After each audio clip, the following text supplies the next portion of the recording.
مەینەتی ئاسووریەکانی ورمێ.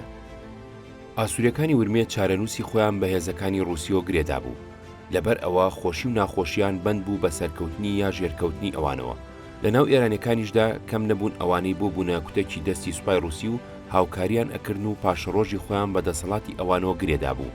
لە ئەنجامی پێشڕەوی لە ناکاوی ئۆردوی تورک و کشانەوەی کتوپڕی سوپای ڕووسی لە ورمێ کانونی یەکەمی 1940 ئاسووریەکان و ئێرانەکانی سەر بە ڕووس کە لە ژێرسایی دەسەڵاتی ڕووسیدا ئازاری هاوڵاتیانی خۆیاندا بوو، دوای کشانەوەی ڕۆز ئیتر ئەوانی ژنیان ئەتوانی وەکو جاران لە ناوچەکەدا بمێنەوە. لە ترسی گیانی خۆیان و تۆڵەی تورک و کەسانی ئازاردرا و کەوتنە هەوڵی خۆ دەرباسکردن. کسووری لەو بارەیەوە نووسیوێتی ڕۆژی 11 دیما بوو ڕووسەکان کتوپڕ ئەوێ ورمێیان چۆڵ کرد و بەشێکی سوپاکەیان شاری بەردا و بەرەو سنوور پاشەکشیان کرد.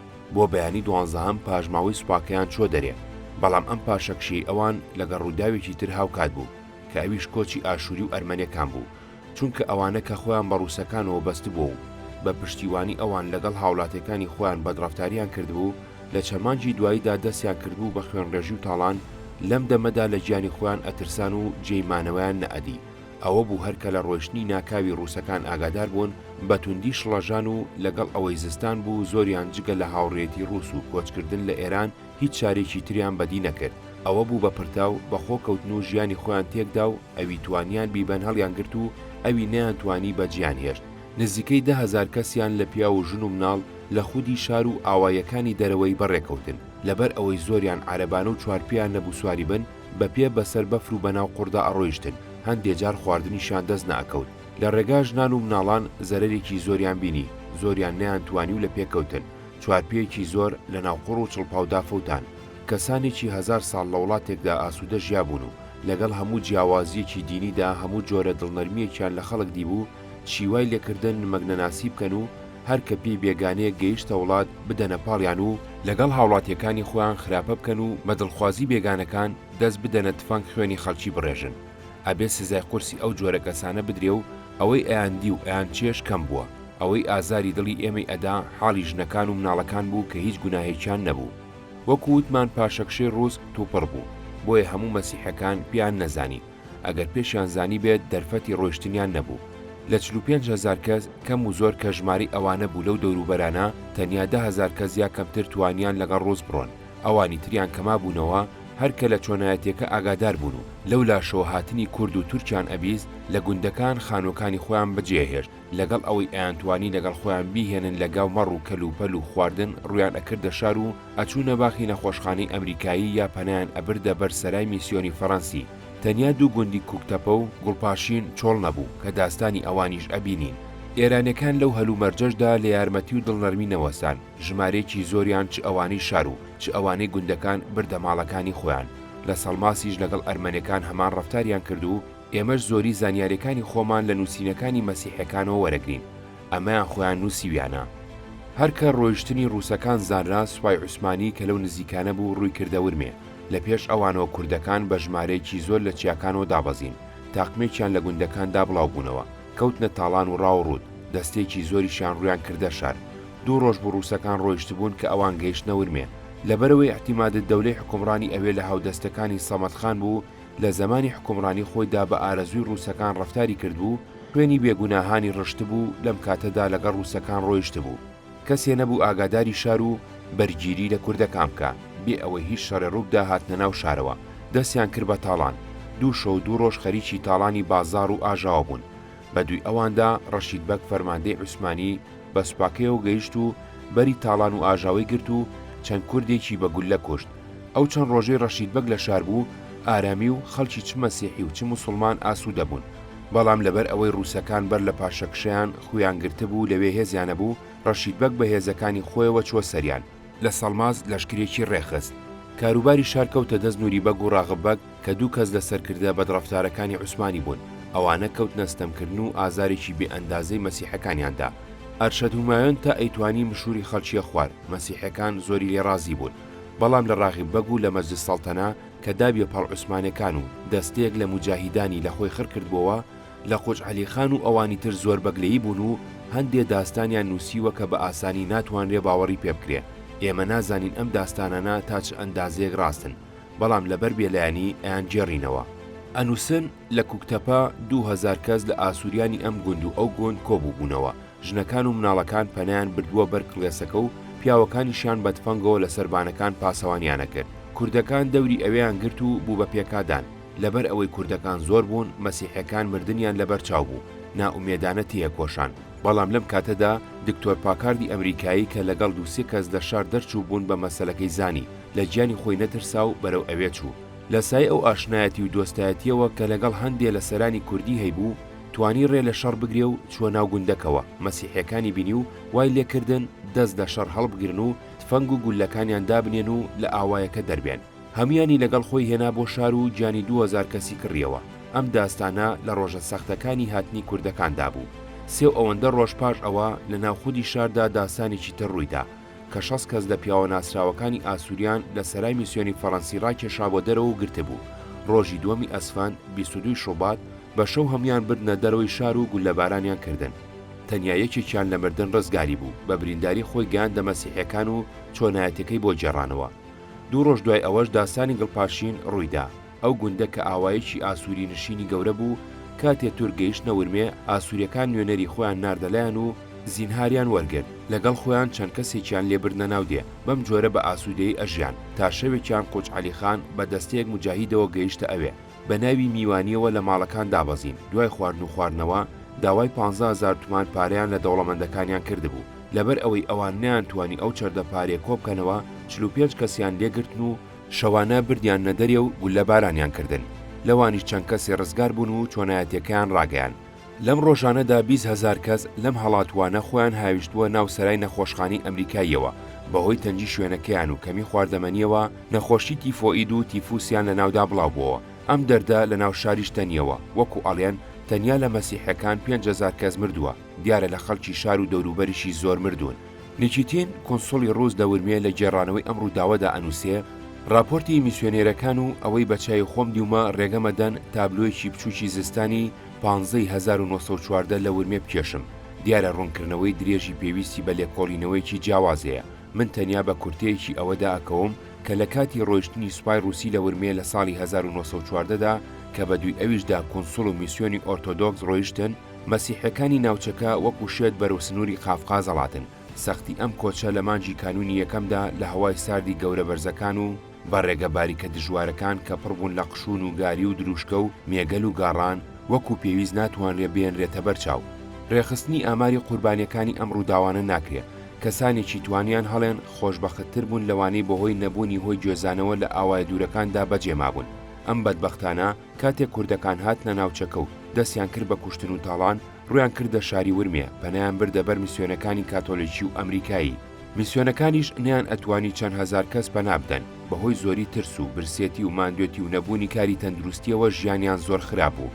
کوشتاری بە کۆمەڵیش ڕوویدا، وەکو ئەوەی بە یەک جار 65 کەسیان بە زۆر لە میسیۆنی فەڕەنسی دەرهێنا و بەجارێک گولەبارانیان کردن. لاشەی ئەم قوربانیانە چەند ڕۆژێ لەو ناوەدا کەوتبوو. نیکیتین خۆی شایەتی ڕووداوەکانی ورمێ بووە. لە نووسینێکی تریدا چیرۆکی مەلایەکی کوردی ئەوێ ئەگێڕێتەوە وەکو هەڵوێستی پێشەوایەکی دینی کورد بەرامبەر جیاد و قەتڵ و عامی مەسیحیەکان کە خۆی لە خۆیە معنایەکی مێژووی قوڵی هەیە، بە تایبەتی بۆ هەڵسەنگاندنی ئۆباڵی هەرگەلا لە هەڵگرتنی باری لێپرسراوێتی ڕووداوەکانی ناوچەکەدا. نیکیتی نووسیوێتی مەلا سەعید لە ناو کوردە خوێندەوارەکاندا یەکێ بوو لەوانی لە کاتی ڕاگەیاندنی جیاددا بێ ئەوەی بترسێ بەرپەرچی دایەوە. لەسەر ئەوە گرتیان و بردیانە لای حاکمی تورک. بەوە تاوانباریان کردبوو فتوای دژی جیاد داوە. مەلا سەعید بەم جۆری لای خوار و دیفاعی لە خۆی کرد. من ئینکاری ئەوە ناکەم کە فتوای ڕەتکردنەوەی جیادم داوە. لەم بابەتەوە نە لە ڕووی شەرعیەوە خۆم بە تاوانبار ئەزانم و نە لە ڕووی قانونیەوە، چونکە من لە هیچ جێکی شەریعەتی خۆماندا نەمدیوە فتوای کوشتنی خەڵکی بێدیفاع و بێگوناه درابێ. لەلایەکی تریشەوە قانونی حکوومەت تا ئێستا نەگەر فەرمانی کوشتنی کەسی دەرنەکردووە بگرە بە پێچەوانەوە پارێزەری مافەکانی خەڵک بووە. بەڵام دەربارەی پشتیوانی فتووە و حکمێکە بۆ جیاد دراوە، من پێم وایە کە ڕەحم و مروەت و عیلم و معریفەتی شێخ سەلام و عەدالەت و ئینسافی خەلیفە سوڵتانی عوسمانی زۆر لەوە بەرزترە کە فتووە و حکمی کوشتاری ڕەعەتی بێچارە مەسیحی و نەستۆری بدەن. ئەو ڕەعەتانی لە زمانی حەزرەتی محەممەدی پێغەمبەری ئیسلامەوە تا ئێستا دەستیان نەداوەتە چەک و دژی ئێمە نەجەنجیون. هاتنەوەی ڕووس بۆ ورمێ مای 1950 ڕووس تا مەرەند کشابوونەوە، لەوێ لەشکرگیان دامەزراند بوو. تورک بەرامبەر بەوان لە سۆفیان بوون. لەم لاشەوە تورک لە سابڵاخ و ورمێ و هێزەکانی ڕووس لە خۆی دامەزرابوون. چەند هەفتەیەک بەبێ شەڕ تێپەڕی، بەڵام کە ڕووس لە قافقاز دەست پێشکەری گرتە دەست و ئۆردوی تورکی تێکشکان، فەرمانیان بۆ چرنۆزوێف دەرکرد بگەڕێتەوە شوێنەکانی پێشووی لە ئازەربایجان. لە 23 دیمادا هەڵیان کوتایە سەر هێزەکانی تورک لە سۆفیان و ڕۆژی دواییتر تورکیان لە سوالان شکان. ئەم هەواڵانە گەیشتنە تەورێز، تورک بەبێ شەڕ لەوێ کشایەوە. 25 مانگی دەی ڕووس چووە ناو تەورێزەوە. لە فەروەردینی 1294دا هێزێکی گەورەی تورک لە ئەستەمۆڵەوە گەیشت. چەند تێگەڵچوونێکی خوێناوی لە ڕۆژ ئاوای دەریاچەی ورمێدا ڕوویدا. خەلیلبەگ دوایی بوو بە پاشا سەرکردەی ئۆردوی تورک لە دیلمان و خۆی تێشکا. ڕووس هێزێکی تری لە قافقازەوە بۆ پاڵپشتی نەزەربیگۆڤ نارد. سوپای رووسی ئۆردوی تورکی لە ناوچەکانی نێوانی دەریاچەی ورمێ و گۆلیواندا ڕاماڵی. سەرکردایەتی قافقاز پلانێکی دانابوو بۆ چاوترساندنی کورد، بۆ ئەوەی کورد بە دەردێ بەن جارێکی تر نەوێرێ بداتە پاڵ ئۆردوی تورک و زاتی ئەوە نەکا دەردی سەر بۆ ڕووس دروست بکە. جێبەجێکردنی ئەم پلانە بە جەنەڕاڵ شارپانتیە سپێررا. کسووری درێژەی ئەم پلانەی لە تاریخ نیزامی جەنگ بەینالمیلەلیەوە بەم جۆرە وەکو خۆی ڕایگوێزاوە. بۆ جێبەجێکردنی پەلاماری سوارە نیزام کە فەرماندەی سوپای ڕووس لە دەوروبەری دەریاچەی ڕەزەیەدا بەتەمای بوو، هێزەکانی ژیرو بوو. لەشکری سواری قافقاز و تیپیسێ قزاق زابای کالسکی بە سەرکردایەتی جەنەڕاڵ ئێستۆیانۆسکی لەژێر فەرماندەیی گشتی جەنەڕاڵ شارپانتیە فەرماندەی لەشکری سواری قافقاز لە نیوەی دووەمی مانگی نیساندا تەقویمی یۆلیۆسی کۆن بەکارهێنراوە. تیپیسێ قازاق زابای کالسکی و ئاتەشباردوو بە فەرماندەیی جەنەڕاڵ ئێستۆیانۆسکی لە سنووری قارسەوە بەڕێی ئاسنیندا نێردرایە جۆڵفا و تەورێز. لە کۆتایی نیساندا گوێزانەوەی لەشکرسواری قافقاز بەڕێی ئاسنیندا بەرەو جوڵفا دەستی پێکرد. لەشکری گۆڕین پێگاتە بوو لە هەنگی شانزەی دراگۆن تورسکوی و هەنگی حەڤی دراگۆن نیژگۆردۆسکی، هەنگی هەژدەی دراگۆن سورسکی و هەنگیەکی قازاق خایبۆرسکی و گوردانی تۆپخانەی شاخێ. هەموو سوار نیزامی جەنەڕاڵ شارپانتیە بریتی بوو لە 36 ئاسواران، 22 تۆپ و 8 مەترە لۆز. ڕۆژی 6 مایز لە تەورێز کۆبوونەوە، هێزی ناوبراو تا 10 مایز لەوێ مایەوە تا بەشی لۆجستیک هۆی گوێزانەوەی ئامادە کرد و گوێزانەوەی فیشەکی بەحوشتر دابین کرد، چونکە ئیتر جادەیەکی بەکاری پێچکە بێ لە ڕێدا نەمابوو. 9 مایز تیپیسێ قازاق زابای کالسکی کە پێشەنگی هێزەکە بوو لە تەورێزەوە جوڵا، دەیمانگ لەشکرسواری قافقاز بزوت. ڕۆژی 11 مایز تیپیسێ قازاق زابای کالسکی و ڕۆژی 13 مایز لەشکری قافقاز گەیشتنە نزیکی میان دواو. ڕۆژانی 12 و 13 هەمووی خەریکی پەڕینەوە بوون لە چەمی زەرینە ڕووباری جەخەت و ئاوی ڕووباری ناوبراو لە بەهاردا زیادەکا و بانایەکەی ئەگاتە 3 کیلۆمەتر. لەبەر ئەوەی پردی لەسەر نەبوو هەموو سوارە نیزامی ڕووس بەمەلە پەڕینەوە. بۆ پەڕاندنەوەی تۆپ و فیشەک و چەک و شتی تر چەند موهەندیسیە پردێکی قەیغانیان لەسەر بەست. هێزی سواری ناوبراو پاش پەڕینەوە لە ڕووبار لە نزیک میاندوا و ڕاوەستا و لای شاهیندەش ساینقەڵا و مەهاباد کەوتە نۆڕین. ڕۆژی 15 مایز هێزی سوارە بەرەو مەهاباد بزوت و لە نزیکی میراوە لەگەڵ دەستەجاتی کورد تێگەڵچوون و ڕاویان نان و تا داهاتنی تاریشی بەدویانەوە بوون. ڕۆژی 15 مایز هێزی سوار پاش پێکادانێکی کەم لەگەڵ کورد شاری مەهابادی گرت. کەسێکی ئەوتۆ لە شارە نەبوو. کۆنسۆلگەی ڕووس کە کوردەکان ئاگریان تێبەردا بوو هێشتا دووکەڵی لێبەرزەبەوە. چەند ڕۆژ ێبەر لە داگیرکردنی سەرهەنیاز کە لەوێ مابوو لەلایەن کوردەکانەوە کوژرابوو. کوردەکان سەرەکەیان بە نێزەدا کردبوو، بە دێهاتەکاندا جێڕابیان. ڕۆژی 16 مایز هێزی سواری ڕووس لە مەهاباد مایەوە و کەوتە نۆڕینی سەردەشت و شنۆ. ڕۆژی 18 هێزی سوار لە شنۆ نزیک کەوتەوە. گوردانی ئەمنی عوسمانی و کوردی لێبوون. کوردەکان لەوێ بەرهەڵستیەکی توندیان کرد، بەڵام ڕووس بە زووی لە شاردەری پەڕاندن و کوردەکان بەرەو مووسڵ هەڵاتن. هێزی سواری ڕووس ڕۆژی 19 مایز لە نزیک شنۆ ڕاوەستا، کەوتە نۆڕینی لاکانی خۆراوا و خوارو. ڕۆژی 20 مایز بەرەو ژوور هەڵکشا. پاش بڕینی دوو مەنزڵ ڕێگا تێپەڕین لە کوێرە ڕێکسەختەکانی چیاکان گەیشتە ڕەزاییە، نزیکەی هەفتەیەک لەم شارەدا مایەوە. بەم پێیە هێزەکانی سوارە نیزام کارەکانی خۆی کە جوڵان بوو بە کەناری دەریاچەی ڕەزاییەدا ئەنجامدا. بزوتنی سوارە نیزامی ڕووس بە تۆپخانە و موسەلسەری زۆرەوە کارێکی قۆڵی لەناو ئێلاتدا کرد. دوای ئەوە تا ماوەیەک لە مەڵبەندی ئازەربایجان واتە لە تەنیشت و پشتەوەی سوپای ڕووسیدا ئارامی تەواو جێگیر بوو. هیچ دەردەسەرێکیان بۆ دروست نەبوو. ئیتر ڕووسەکان ئەیانتوانی لەو هێزانی بۆ ئازەربایجانیان ناردبوو کەمکەنەوە. بۆیە هەموو پیادە نیزامی ئەو هێزیان بەرەو مەلازگر نرد. ئەم کەمکردنەوەیە هیچ کارێکی نەکردە سەردۆخی ئەوان لە سەروی خۆرئاوای ئێران. لەبەرەوەی هێزی سوارەی نیزام ئەرکەکانی خۆی بەجێهێنا، فەرماندەی قافقاز فەرمانیدا بە هێزی ناوبراو بچێ بۆ مەڵبەندی وان و بداتە پاڵ سوپای چواری قافقاز.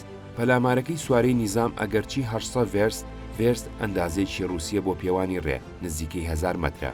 ڕێ پێوا بوو، بەڵام چونکە بە وردی ڕێکخرا بوو کاتێ چووە پاڵباڵی چەپی سوپای چواری قافقازەوە لە دۆخێکی تەواو ڕێک و پێکدا بوو. کسوریش ئەم جێرانەوەی پێناتەواوە چونکە توخمی ئەو کوشتار و کاولکاریە نەکەوتووە کە سوپای رووسی لە سەرڕێ خۆیدا کردوێتی. سەرکردایەتی قافقاز دەستەی چەکداری لە مەسیحەکانی کوردستان بە تایبەتی لە ئەرمەنی و ئاسووری پێگەنا بوو. لە هێرشەکانیدا بۆ سەر کوردستان ئەوان ئەبوونە پێشەنجی سوپا و دەستیان لە هیچ تاوانێ نەئەجێڕایەوە. لەم کەین و بەینەدا هێزەکانی ڕۆز بە گوتەی تەمەدۆن هەر بە گەیشتنیان بۆ سابلاغ ئەویان قەتڵعام کرد و لە 22 مایزدا کوردەکانی شنۆیان بە جۆرێکی وەها سەخت و بێبەزەیانە تەمێ کرد کە ئیتر شنۆ تا چەندین ساڵ نەیتوانی ڕاست بێتەوە. هەر لەو هێرشە گشتێدا چەند کەسێکیان لە پیاوە ناسراوەکانی کورد کوشت، لەوانە قازی فەتاحی سابلاغی و چەند کەسێکیان بە گیراوی ڕەوانەی قافقاز کرد، لەوانە سمکۆی شکاک و سەید تەهای شەمزینی.